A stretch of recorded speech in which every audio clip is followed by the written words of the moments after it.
বিসমিল্লাহির রহমানির রহিম। আসসালামু আলাইকুম। 10টি সাধারণ জ্ঞান এমসিকিউ থাকছে আজকের আয়োজনে। পুরো আয়োজনটি মন দিয়ে দেখতে থাকুন। নিচের কোন নদীটির উৎপত্তিস্থল বাংলাদেশ?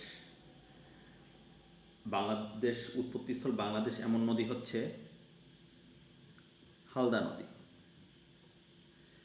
কোনটি বাংলাদেশের একটি পাহাড়ি দ্বীপ? বাংলাদেশের একটি পাহাড়ি দ্বীপ হচ্ছে মহেশখালী। আয়তনের দিক থেকে পৃথিবীর বৃহত্তম রাষ্ট্র কোনটি?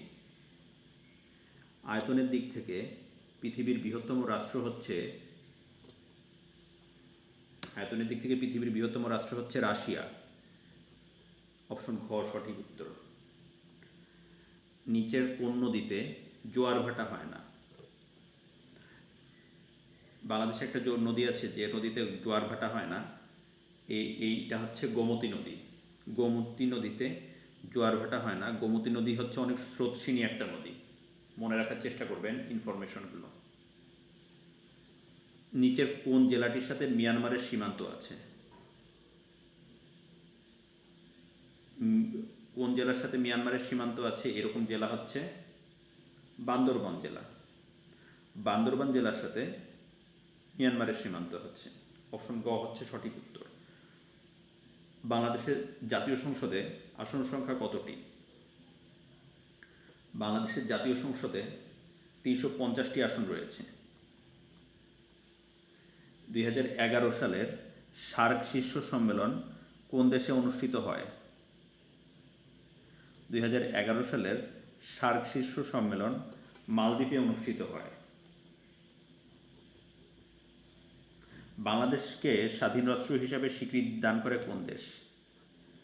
বাংলাদেশকে স্বাধীন রাষ্ট্র হিসাবে স্বীকৃতি দান করে হচ্ছে ভুটান।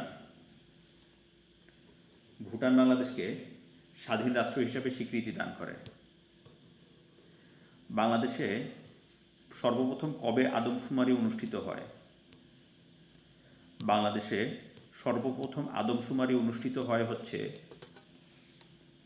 অপশন খ 1974 সালে। 1974 সালে বাংলাদেশে সর্বপ্রথম আদমশুমারি অনুষ্ঠিত হয়।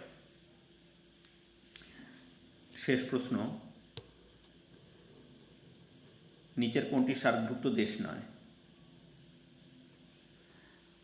ভুটান, নেপাল, আফগানিস্তান, বাংলাদেশ, তারপর হচ্ছে পাকিস্তান, ভারত।